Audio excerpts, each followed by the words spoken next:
For this week's presentation, I, Rosa Paiza, alongside Elisa Montes and Michael Diaz, did a presentation on the origins of the movimiento. This week's reading was on Chicano Movidas, New Narratives of Activism and Feminism in the Movement Era. It was written by Diana Espinosa, Maria Eugenia Cortera, and Maylee Blackwell. For this week's presentation, we read Chapter 1 and Chapter 4. Chapter 1 focuses on the League of Mexican American Women and the Comisión Femenina Mexicano Nacional from 1958 through 1975, while Chapter 4 was called It's Not a Natural Order, Religion and the Emergence of Chicana Feminism in the Cursillo Movement in San Jose. Chapter 1. Francisca Flores, the League of Mexican American Women, and the Comisión Femenil Mexicana Nacional from 1958 through 1975. The commencement of the Chicana movement. Within the Mexican American movement, Latina women were confined to subservient roles given by the dominant conservative patriarchal traditionalist within the movement that resisted the democratic idea of gender equality. Therefore, women were dissatisfied with their treatment and the heteropatriarchal hierarchy in the Mexican American movement, which prompted them to create their own Chicana feminist organizations. These Chicano organizations created a space where women could share ideas freely, collaborate, solve problems, and receive recognition for their work. Collectively, they overcame oppression. Overall, the Chicano organizations treated women as equal human beings and created an identity aligned closely with the ideas of the civil rights movement. Important Chicanas organizations. Francisca Flores was one of the most important Latinas during the Chicana movement. She was born on December 3, 1913 in Los Angeles, California. During her activism, she created 4 organizations, the most prominent being the League of Mexican American Women, which was then called the League. She sought to provide women with the social and political capital necessary to elicit social change and bring gender equality. She wrote in the Carta Editorial where she exposed the hypocrisy of the Mexican American movement and how men were dominant. Ramona Morin was another important figure. She worked alongside with Francisca Flores and was the president of the League. She created a banquet called League's Outstanding Achievement Award, where they would recognize important Chicanas during the 1900s, including Judge Spencer and Dolores Huerta. These banquets were given during the democratic electoral process, and it was very successful and would put spotlight on the role Chicana women played during the electoral process. An important organization was LULAC LA, which was created after women were disenfranchised by the LULAC organization since they were considered extensions of their husbands who served high positions in the LULAC organization. Another one was the Young Women's Christian Organization, and it was said to be one of the most powerful and influential organizations during the Chicana and Mexican American movement. I'm Michael Diaz, and I'm going to be talking about Chapter 1 Key Facts with Francisca Flores. And so Flores made a survey, and she distributed it to different social groups and Chicana groups to get a sense of their understanding of gender inequity.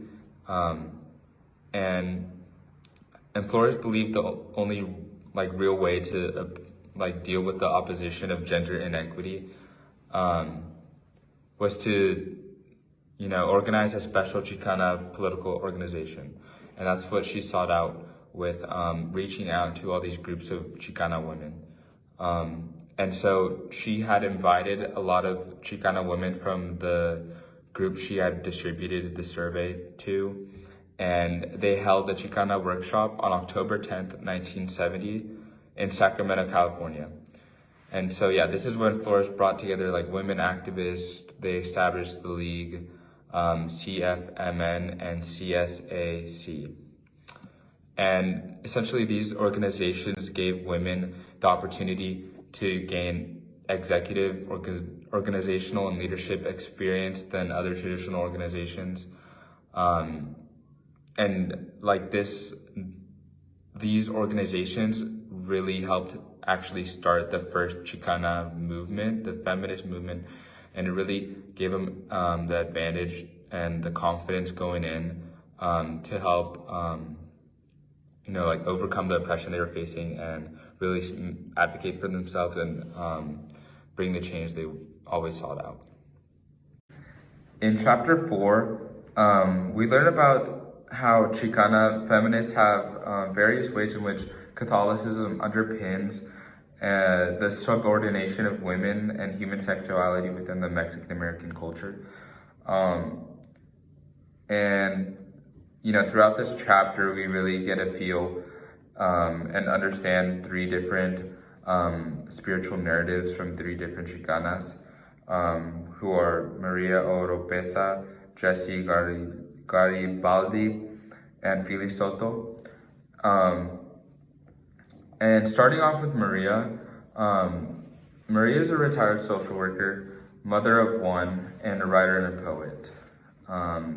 Maria, she found that Catholicism really meshed well with her her own life and her own understanding of the religion.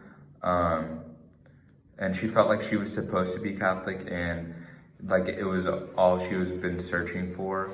And then she felt that way for a long time. And then when she got divorced with her husband, she received a lot of backlash from the local priest. And so the consequences after her divorce helped her build more of a complex relationship with the institution. But overall, Maria considers herself an active Catholic, and she interprets her occupation as a ministry to parents and families. And in Maria's case, she found that Catholicism is a good influence for her. Maria Oropesa, Jessie Garibaldi, and Phyllis Soto. Because these 3 women challenge the idea that there's a natural order that the church insists about following. This natural order is essentially detrimental to the standing of women in society. The reason they challenge it stems from the fact that this order, this guide that they supposedly must follow, is man-made. They question the legitimacy of these rules and consider themselves Catholics, even if they aren't necessarily traditional, and if they don't follow everything that the church deems a mandatory rule to follow. This chapter takes an anecdotal approach, telling a short account of the experiences of these 3 influential women. As you can see on the handout, the quote that we chose was, "Seizing upon a gender-segregated retreat space of the Catholic Cursillo as a site to share common experiences and ask the difficult questions, these women forged a place for themselves in the Catholic tradition that reflected their unique location in the movimientos of the 1960s and 1970s. The reason that we chose this quote is because that's exactly what these women do and showcase. They're making a space for themselves in a location that's being hesitant to accept them. The second woman who we read about was Jessie Garibaldi, and she was originally introduced as a divorced mother of 5 when they were summarizing what the chapter was going to be about. I was curious as to why they decided to include her marital status rather than her position in the church, since that's what we would read about. But as we saw with Maria, divorce is frowned upon in the Catholic community. So this is important because despite them being divorced, they are still Catholic. It doesn't take away from their religion, from their spirituality. And I think that's why it was so important to include that fact in the beginning. But she was so much more than just a divorced mother of 5. She served her local parish as a translator, trainer, tutor, a liturgist, and a minister. And she did a lot more for her community that can't even be encompassed in those words. She also trained as a permanent deacon, which is a position that was restricted to men, and that goes to show how she's already subversing the patriarchal narrative. So in this account, she tells us how she didn't originally feel a connection to La Virgen de Guadalupe, but that one day she left the car running while she ran inside to go grab something while her children were inside, and one of her children was carrying her baby, right outside the car door. And she just prayed to the Virgen, hoping that she would help them, and they were safe. They were all okay, and she said that that's where she felt the connection, when her children were saved. So she also starts to talk about how she wants to distinguish the basic 10 commandments and the aforementioned man-made rules of the church. And I inserted a quote said she was able to support the Catholic doctrine and ritual, but was also cognizant of social inequalities that would preclude others conforming to normative practices. I think that this quote is really emblematic, and it shows exactly what she does. She challenges traditional gender roles within the church. She challenges these rules that tell her you have to do this and you have to be like that. And I think that's something that all these women show as well.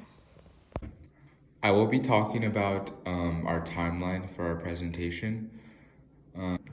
Starting in 1933, the LULAC LA was established.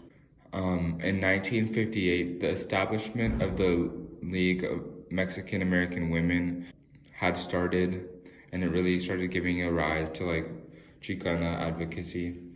1970, the Comisión Femenil Mexicana was established. By 1970, the first 2 minority women had been elected to Congress. On October 10th, 1970, the momentous Chicana workshop occurred, led by Francisca Flores. In 1971, CFM made a resolution to establish a women's center that would provide information, training, and social services. On July 15th, 1972, CSAC opened its doors. Discussion questions. How was the Chicana feminist movement different from the Mexican American movement, and how was it alike? Also, what were the irreconcilable effects of machismo and Chicana liberation in the home, business, and movement, as well as in interpersonal relationships? We'd also like you to ponder, how does the topic of intersectionality impact activism? How can acknowledging it or neglecting it change the narrative?